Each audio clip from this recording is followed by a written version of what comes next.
This video is going to be a film study look at Trenton Simpson and how he played in the Ravens' 16-13 loss to the Eagles Friday night. In a lot of ways, he's somewhat similar to a guy I just did a film study for on the Detroit Lions, Hendon Hooker, Hendon Hooker didn't play at all as a rookie last year in 2023. Trenton Simpson, of course, played quite well at times in the Steelers game in Week 18 at home to finish the 2023 regular season.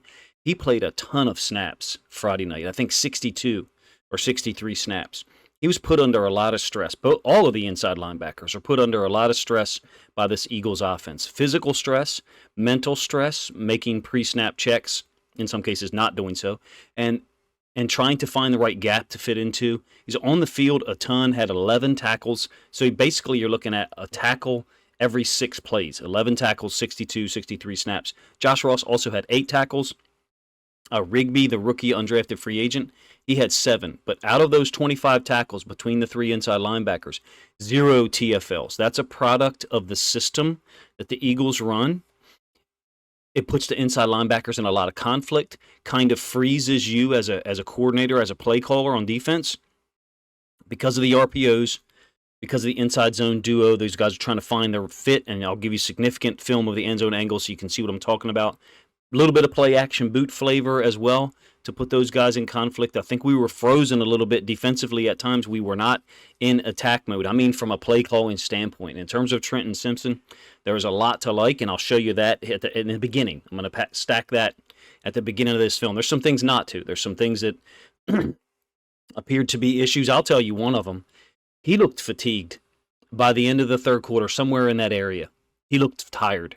And here's how I think I can prove it to you. He was less explosive at that time. Now, unfortunately, in this video that I'm going to show you here, the plays are going to be mixed up. So I will have a harder time convincing you of that fact. Agree or disagree, I'm not sure, but nonetheless, I think he was. So we're going to focus on some of the positive things here early on. He's generally going to be located to the boundary when the ball's on the hash. You got 12 personnel by the Eagles. This is a really nice example of him shocking a potential blocker, in this case an offensive lineman, shedding to the football. I think he's got really good eyes when things are in front of him. You can see he's got both hands. Looks like on the inside. We'll get the end zone angle here in a moment. And then he's going to shock that offensive lineman, stab him, and then peel over into the correct gap where the running back is headed. It's a twin wing A formation. The Eagles attack to the boundary often. They put the inside linebackers to the side of the back in a tremendous amount of conflict with the RPO game out of 11 personnel. Additionally, some of their inside zone or duo stuff. But you can see here that for a moment, Trenton Simpson's kind of disappeared from our angle, knocks the crap out of the offensive lineman, and then peels off into the gap to get involved in the tackle. Tavius Robinson was very active as well. Let it flow through one more time so you guys can see it. Most people appear to enjoy the end zone angle. I do too, but I like the all-22 so I can get an idea of the formation and what the offense is trying to do in terms of blocking scheme. This one is from the first possession. Simpson is the boundary side inside linebacker, even though he's lined up as the Mike here, pretty much on the midline. He's very good from a horizontal standpoint, side to side. When the running back redirects from one side to the other, you can see Travis Jones is being very disruptive. Roderick Washington, unfortunately, unable to make the tackle, even though he's pretty much in decent position. They're both getting combo blocked, Washington and Jones. We had problems with the boundary side B gap or C gap, depending on where the bubble was. So there's no tight end to the boundary. We would have problems to this gap here if the running back was on this side. The Ravens were oftentimes playing that game of getting the 3 technique to the same side as the running back. That's the bubble that was there. When there was a 1 technique to that side, that's where the bubble was. The Ravens inside linebackers were constantly dealing with linemen working up to them, number 1, and trying to navigate which gap the running back was going to fit into, along with the RPO game conflict and other schemes. Here's an RPO that's going to be to him in terms of the flow by the running back. This is Simpson. Ends up being a 5-yard gain. Josh Ross really had trouble with the RPOs at times. Not in every particular instance, but he's RPO'd so much. You can see here the tackle is blocking the D end. Josh Ross is seeing this, the running back cross in the face, and then after there's a mesh, he thinks the quarterback has kept it, so he's veered back, and when the running back cuts it back, Ross is not there. But in terms of Trenton Simpson, he's able to redirect and get involved in plays. You got a down counter scheme. I think they're pulling the center and the left guard. Not sure if I give you the end zone angle of this one. And then Simpson, unblocked, is able to fold back in and make the tackle. Still a 5-yard gain. Why? Because Josh Ross is vacated. We didn't do a good job, if you ask me, of the inside linebacker to the side of the back and the nickel defender being in constant communication, understanding, I'm here, such that you, the inside linebacker, can go on ahead and play the running back because we've got someone to defend that slant or that in cut by the number 2. That's the game the Eagles play, or at least that they played Friday night, and they did a good job of it. Here is that same play. My apologies. You'll see Ross really veer back. He's confused. That's not indicative of every single snap where there was an RPO and Josh Ross was involved, but this one is one of the worst. You can see the 2 pulling linemen here, and when the running back cuts it back, we've got no backside inside linebacker because Ross has allowed himself to run out of there. Still gets involved in the tackle. Both of them, 5-yard gain. This is 5th possession. And again, Simpson is on the front side of the RPO game. I think Ross is a little bit slow here, getting to it from the backside. He has help. So this is Simpson. Ross is on the side of the back. And when I say he has help, I'm talking about Pepe Williams right here. Is here to help with the RPO game to the field. The Eagles have kind of done us a favor here from the RPO standpoint. I think it's a favor by setting the back to the side of the nickel such that me as an inside linebacker, Josh Ross, I can go. I already know I can go if there's a mesh and it looks like run to me. I think Ross is slow playing this when he doesn't need to. You certainly do want to slow play it at times. Chris Board did a nice job early in the game of slow playing one of the RPOs, basically sitting here. I had frozen the screen, but sitting for a moment such that the quarterback has to elongate his read, and that allows some of the defensive linemen up front the possibility of winning against a combo block to peel off and help get involved in the play. We did have some guys up front play well. 68 certainly played well. I think that's been covered by a lot of guys. This is the same play from the end zone angle. So we're talking 5th possession here. So at this point, I feel like this should be sifted out. We're either going to fast play this or slow play it. I don't see the need to slow play this now. As an inside linebacker to the side of the back. I think Ross is slow getting there. In terms of Simpson stretching it out horizontally. I think Simpson's play reflects the fact that on this snap, that he's aware of where the back is. I think he believes that Ross should be fast playing this.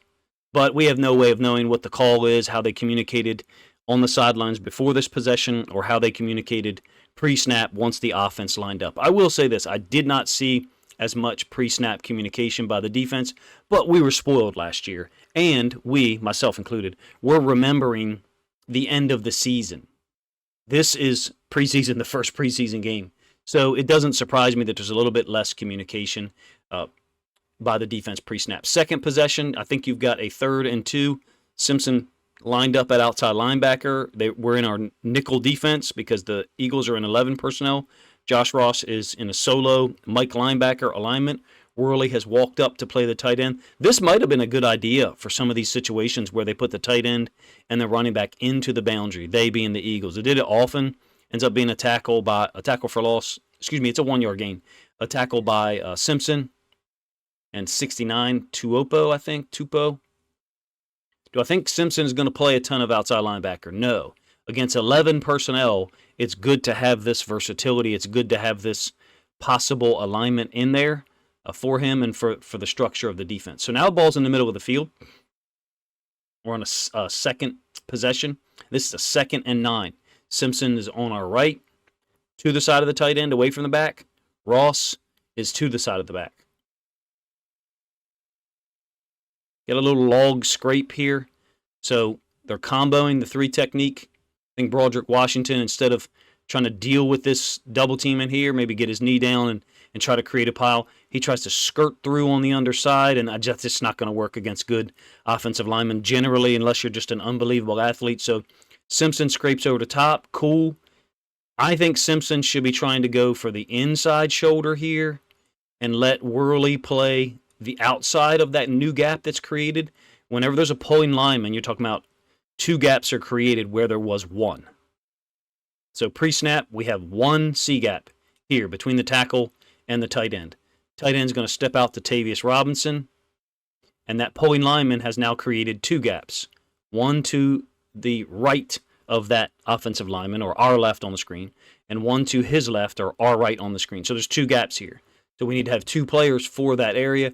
One of them can't be Josh Ross because they've successfully comboed up to him. We had a lot of trouble with boundary side run game when the running back and tight end were on the same side. This case, middle ball in the middle of the field, tight end, running back on opposite side, so they go log. It was a little bit predictable once we got to the fourth or fifth possession in terms of where the back was, where the tight end was. I didn't think we did a great job of dealing with this stuff. This is one way to handle it. The boundary side safety has to get involved. And what I mean is, this is Ardarius Washington. I think everyone's seen this clip at this point probably. Instead of having his feet here, and then this safety kicked over to a too high safety alignment. I mean, on some level, it is a little bit simplistic. We needed another body there for that boundary side interior gap, whether it was B gap like it is here because there's no tight end, or C gap if we had a 3 technique and a 9 technique into the boundary. I think I'll give you the end zone angle of this one so you can see it. Yeah, so this is second possession, 2nd and 3. Here is Ardarius Washington. There is Trenton Simpson. Normally what these guys were doing pre-snap, wherever that bubble was, they were pointing to the safety to that side. It could be the nickel defender. It could be the boundary side safety. I didn't see it on this particular play. Maybe let it flow through one time. Yeah, I don't see any communication between them pre-snap here, but you did see it at least 3 or 4 times, especially in the first half, whereby the inside linebacker, wherever the bubble was, because if you were to subtract Ardarius Washington from this picture right now, we were to block him out. If I had the graphical skills to just Photoshop him out in an instant, you would see 1 open gap, 2 open gaps, 3 open gaps by alignment, and only 2 inside linebackers to fill. Hence the conflict. There's 3 gaps and only 2 players to overlap and fill them. So we need some type of way to allocate for that other gap. Well, in this case, Ardarius Washington downhill burst after a slight little back pedal to read it, and makes a tackle for a 1-yard gain on Will Shipley. I didn't think that we consistently handled that communication pre-snap, number one. Number two, I didn't think our calls were reflective of it at times. This is the 6th possession. Tight end, running back, same side, into the boundary. And what we have is a stunt from the field. Fine. But I don't think we did a good job of recognizing formations at all and trying to ensure that we didn't have a bad call in. We've got some type of stunt here from the field side. Off screen, I think we got a blitzer off the edge, and I'm not sure why. Because the threat is here. That's the threat. And we're taking the boundary side safety and we're skying him into the middle of the field. It's Daryl Worley. We're skying him, and the gap, the weakness, is the same weakness that it was 5 possessions ago. Boundary side, bubble, 2nd gap in. In this case, happens to be C gap because you have a tight end and an edge defender lined up outside. You know, there's a lot of options, ways to handle it. They could let the edge defender, the base, dealing with a base block, veer inside late. They could slam him to the inside gap immediately post snap as a part of a stunt, or they could do something where they roll the boundary side safety down. In this case, our call is doing the exact opposite of that last option. Our call is skying him away from what I believe is the biggest threat. Now, when A.J. Brown's on the field and Jalen Hurts is on the field, you know, the Eagles have that explosive ability, so it makes the conflict even greater, if you ask me. Simpson kind of dancing around. Why? Well, there's 3 open gaps to deal with. 1, 2, 3. I believe that we were trying to go here, B gap, here, A gap, and I believe Simpson, if we're super aware, is responsible for that gap inside of the tight end. So from a schematic standpoint, that might be where the coaches want him to be a lot sooner than what he's doing. So one of the disadvantages of stunting is on one play, you, as an inside linebacker, are responsible for a particular gap, let's say A gap, And on the next play, because of the stunt, you're responsible for C gap. And how do you navigate that? How do you teach that? Well, if it's younger kids, it's damn hard to do, believe me. But this is a professional athlete, so we either have a situation where Simpson is not playing his gap as aggressively as he should, or the call puts us in a bad position to defend that particular play, or a little bit of both. Another same side run. This time you only have one tight end into the boundary. It is a 4-yard gain. Simpson gets involved. He's very active. Don't get me wrong. He's very active. There is no receiver off screen to our left here on the screen, just so you know. That's why JAD and Ardarius Washington are both stacked here because of the boundary side run game. If we were to move the boundary side safety over to the trips off screen, then they would run here all day. And it's still a 4-yard gain for Will Shipley. But you can see how active Simpson is. You got the combo here, and Simpson is putting conflict somewhat because it certainly looks like he should play that gap. JAD would be responsible for this gap inside of the tight end's alignment, this C gap. Simpson's able to put his left foot in the ground. You can see the flexion in his ankle right there. Unblocked, obviously. Get back involved with Shipley, or with JAD on tackling Shipley for a 4-yard gain. That's the conflict that they were putting. That's one of the conflicts they were putting us in. Boundary side, second gap in. So in this case, D gap is outside the tight end. C gap is between the tight end and the tackle. That second gap in from the sideline is the gap that they were attacking. If there's a tight end there, it's C gap. If there's no tight end, it's B gap.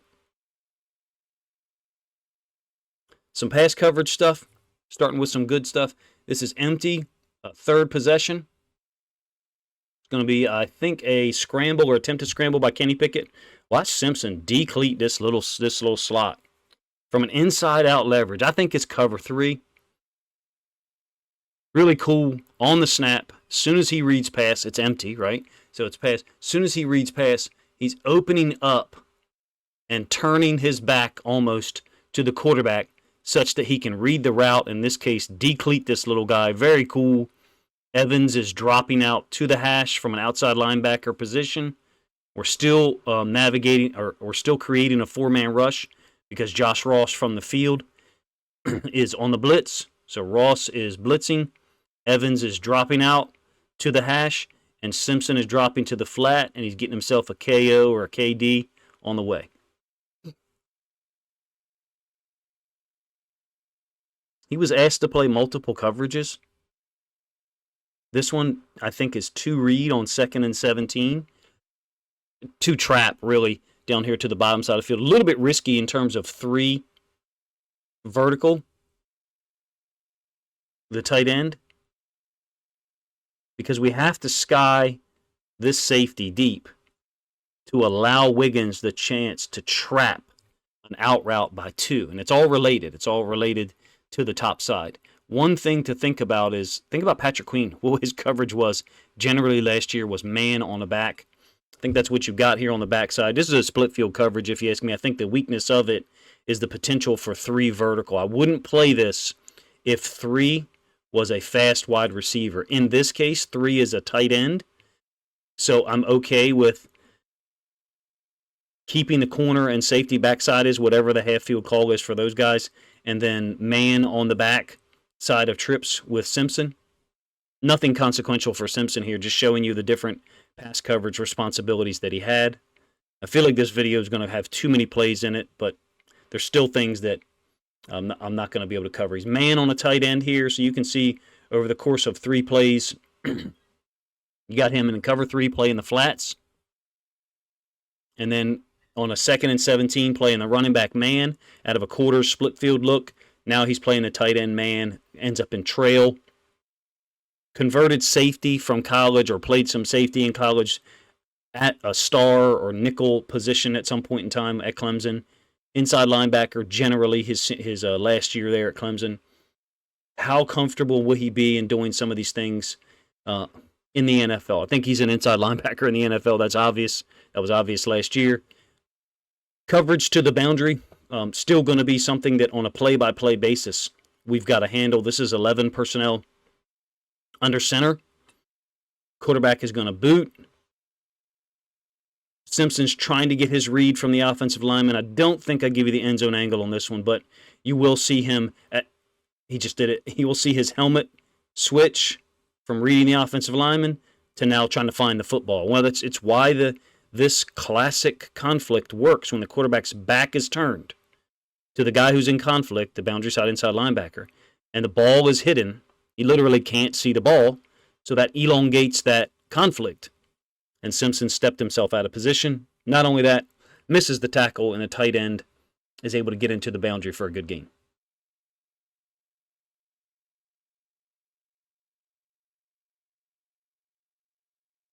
Now, this one is third quarter, so I think he's less explosive here. I think that 62 snaps, I don't know if it took him from 100% to 88%, 100% to 92%, but I felt like I saw a differential in his explosiveness, his take-on skills. These plays that I've shown you today are not packaged in order. I thought about doing that. First possession, second possession, third possession, so that you could maybe see what I'm talking about. It's fine with me if you don't share the same opinion, or if you don't agree. This is a cowboy call. Both corners on the same side. Second possession. Forgive me if you hear my children hollering downstairs. Simpson is now to the field. Ball's technically in the middle of the field, but he's to the side of the running back because Wiggins is over here on Johnny Wilson. JAD is on number 1. So we've certainly got man. That's why he is vacating that area. He's fast playing it. Why? Because he has help right here in the form of Wiggins, man. This is kind of what I was talking about earlier with Josh Ross, except it wasn't man from an inside leverage position. For Pepe, this is obviously man. Either way, you have help and you can go. Hey, credit to Kenny Pickett and John Ross for the reception. The route's a little bit clunky, but Ross gets the job done, and Kenny Pickett sticks that ball in there. Overall, I thought there was a lot of good that Trenton Simpson put out there. It's important that he got the reps, that he got the snaps, and the coaches could evaluate him and Josh Ross and others and Rigby, especially the RPO game, the 11 personnel run into the boundary. I do feel like there's an element of we were willing to concede some of that in this preseason game so that our boundary side safety wasn't spun down the entire time.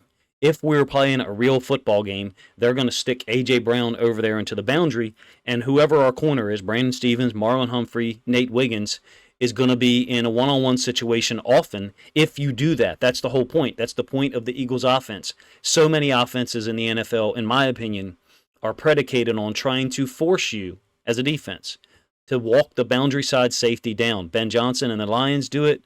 Todd Monken and the Ravens do it. And I think Nick Sirianni and the Eagles' offensive coordinator do it as well. Trenton Simpson, I think, handled himself well at times. There were some plays that didn't illustrate his athleticism. I think more of those was later on in the game. Our interior defensive tackles did not play at an extremely high level, in my opinion. I thought we were very vanilla and limited in the stunts that we used. And even in one of the situations I showed you when we did run a stunt, and I think it's quite possible that Simpson is responsible for that C gap to inside the tight end to the boundary, he's stepping to a different gap that would be his pre-snap responsibility, but post-snap I don't think it was. In any case, this is my film study breakdown of Trenton Simpson from Week 1 against the Eagles. Went on a little long, forgive me, but I had to edit it significantly to get some plays out of here. Appreciate you guys' time. If you think other Ravens fans would enjoy this film study video, this look at Trenton Simpson in his second year as an inside linebacker with the Ravens, then please consider grabbing a link to this video, sharing it out on social media to help this content get more reach.